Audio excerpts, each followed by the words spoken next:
Dear Charo, nais ko po sanang ibahagi sa inyo ang itinadhanang kwento ng aking lola't lolo. The True to Life Story of Edong and Selly. Si Selly ay nakatapos ng grade 6 sa pampublikong paaralan ng Crisanto Goysaiko Memorial Elementary School. Lumaki siya ng walang kinagisnang ama. Dahil sa kahirapan ng buhay, hindi na nito na ipagpatuloy pa ang pag-aaral. Nanirahan sila dito sa Barangay Talangan sa isang tampa o barong-barong sa tabi ng kalsada malapit sa koprahan. Sa koprahan nagtrabaho ang kanyang ina na mas kilala sa palayaw na Intang. Ganon din ang kapatid niya na si Felipe na kung tawagin ay Ipe. Naging mangalagari ng kanyang ina ng ilang lupain sa Barangay Kabuyaw katulong ang anak nitong si Ipe. Sa murang edad na 13, tumulong na si Selly sa paghahanap buhay sa pamamagitan ng pagluluto ng bibingka upang ibenta. Unang nagkakilala si Edong at Selly nang ipakilala siya ng kanyang ina na siyang magiging maghakot ng niyog sa kanilang pinangangasiwaang niyugan. Madalas doon na sa bahay ni Selly natutulog si Edong kapag nagpapakawit ang kanyang ina. Naging malapit na magkaibigan ang dalawa. Malapit ng kalooban ni Selly kay Edong. Tahimik na tao si Edong. Lingid sa kalaman ni Edong, minsan naiinis dito si Selly dahil pakiramdam niya wala itong pakialam sa kanya. Ni hindi nagtatanong kung may nagugustuhan na siya doon sa mga nanliligaw sa kanya. Kapag may dalang pagkain yung manliligaw niya, siya pang unang kumakain nito. Isang araw, habang si Selly ay nagigiling ng bigas, itong si Mariano na masigasig na manliligaw ni Selly ay nawakan ang kamay nito at ipinipilit na sagutin na siya. Sumigaw si Selly at ginawa ni Mariano at ito naman ay narinig ni Tio Ano niya na sumaklolo.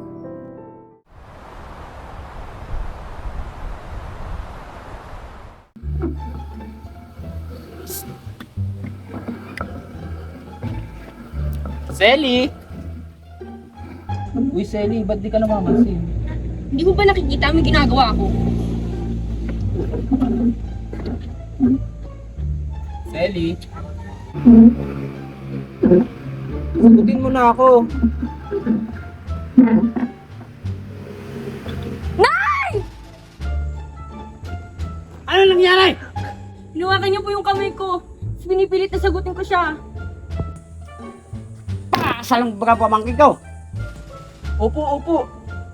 Ikaw, Selly, payag ka bang magpakasal sa kanya? Takot na naisip niya na kapag di siya pumayag baka kung anong ipamalita ni Mariano sa ginawa sa kanya. Kaya't naggibit balikat na lamang ito at napasagot na lang ng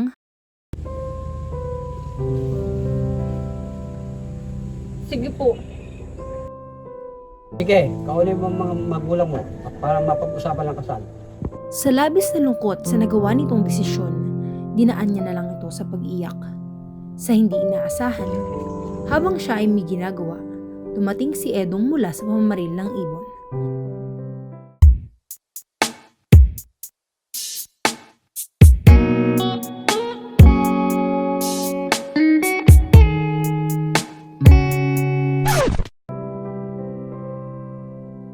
At tila napansin nito ang kanyang pag-iyak at nagbirong, Hoy! Mukhang naulan na. Dito ko pala. Upo ka. Mag-aasawa na ako. Gusto mo naman. Hindi nga eh. Ano pa magagawa ko? Gusto mo. Sumama ka sa akin. Sige. Anong gagawin ko? Ako yung una na sa bayan upang magpaalam sa aking mga magulang na ako'y mag-aasawa na. Doon, sa susunod na bus, kasumakay. Saan ako pupunta? Sa bahay namin. Hindi. Hindi ko kaya. Papakasal na lang ako kaysa sa sabihin ng iba na pinikot kita. Sige. Basta mag-aantay ako sa may simbahan. nagayak na ng gamit si Selly subalit yung sasakyan sana niyang bus ay lulan pala nito ang pamilya ni Mariano para sa pamanhikan. Marami itong dalang pagkain. Dahil doon, hindi natuloy ang pag-alis ni Selly. Pinatuloy ang pamilya ni Mariano at matapos magkainan, nag-usap-usap ang dalawang pamilya. Paikot-ikot lang mula nung mailang gawa ng iyong tingin at ngiti. Di sinasadyang mahulog mahibang. Aasa na tayo sa huli. Aaminin ko pa, o baka bigla lang mawala. Pasakay po kayo. Anumang Hindi po, may tinitingnan lang po. pagitan sa ating dalawa. Naisip mo pa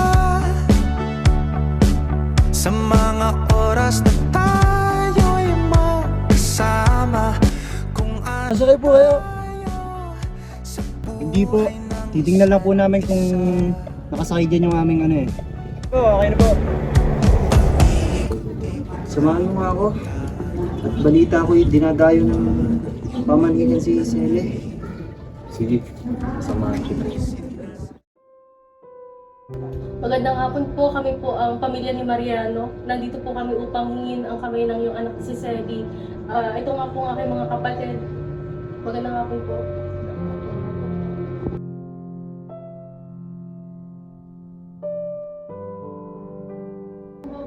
Sige, may Magandang hapon po. Oh, Edong, ikaw pala. Sino kasama mo? Si Untoy Moises po. Magandang hapon po. Magandang hapon naman. Ang sadya po namin ay ang inyong dalaga. Mula bata hanggang matanda, kung walang tututol, sasama po namin ang inyong anak.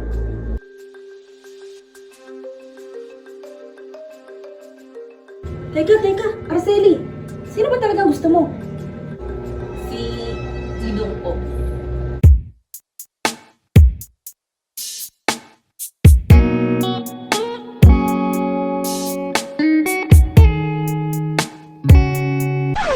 Hala, ikay gumayak at sumama na sa kanya. Tara na. Kami po ay magpapaalam na. di ko naman pinaninindigan mo. Palaging nagtatanong isip, paulit-ulit ko lang sinasabi. Ba't mo nga pala ako nilitas kay Mariano? Hindi mo naman ako kasintahan. Eh kasi naawa ako sa'yo. Naawa ka lang? Oo. Pero di sana di mo na ginawa. Balik niyo na nga ako doon. Hindi. Kung tutusin, matagal na ako may gusto sa'yo eh. Isigaw ang puso kong di mapakali. Ikaw lang at ikaw ang sinisigaw. Pag-ibig ko'y sana mapansin.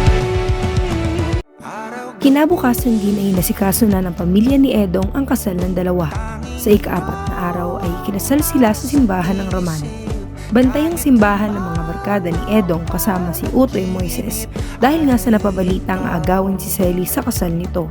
Nagpunta nga doon ang barkada ni Mariano at ito naman ay kinausap ni Utoy Moises. Ang sumunod na nangyari, nagulat na lamang si Selly at Edong nang makita si Mariano at mga kasama nito ay nakain na sa handaan. Pagkatapos ng kanilang kasal, para mabuhay ang mag-asawa, una silang nagtrabaho sa wakat bilang magagapas ng palay. Di nagtagal tinungo naman ni Edong ang siniluan upang doon naman magtrabaho sa niyugan bilang maghahakot. Halos 1 buwan din sila doon nanirahan. Pagkatapos doon pumunta naman sila sa Kabay upang doon naman maggapas ng palay. Tumira sila doon na maikling panahon. Pagkatapos ng anihan sa Kabay, bumalik sa Nagkarlan upang pangasiwaan naman ang ilang lupain ni Boy Montserrat na nilakad ni Andang Taleng para sa kanilang mag-asawa. Nilinang ng mag-asawa ang Alagaan Bukid. Nagtanim at sila rin ang nagtrabaho dito. Naghahakot at nagkatapos ng niyog si Edong. Dito sa barangay Talangan nila itinayo ang kanilang unang bahay. Naging empleyado rin si Edong sa Balugbog Hydroelectric Power Plant bilang plant operator sa tulong ng kanyang ama at nag-resign bilang chief operator ng planta. Dito na rin sa barangay Talangan nabuo ang 10 supling nila. Dahil sa sipag, determinasyon at tiyaga ni Edong, napag-aral niya ang kanyang 10 anak. Nagbunga ng 10 supling ang pagmamahalan ni Edong at Selly. Ayon kay Lola, nag-family planning pa rin sila. Baka kung hindi daw siya nagtatali, baka lumampas pa sa 1 dosena. Mula sa panganay, Romualdo, Placido, Susan, Lucila, Edgardo, Rizaldo, Gerardo, Heidi, Arnel at Maylin. Hindi ko lang po naitanong kay Lola kung bakit lahat ng pangalan ng lalaki ay may do sa huli.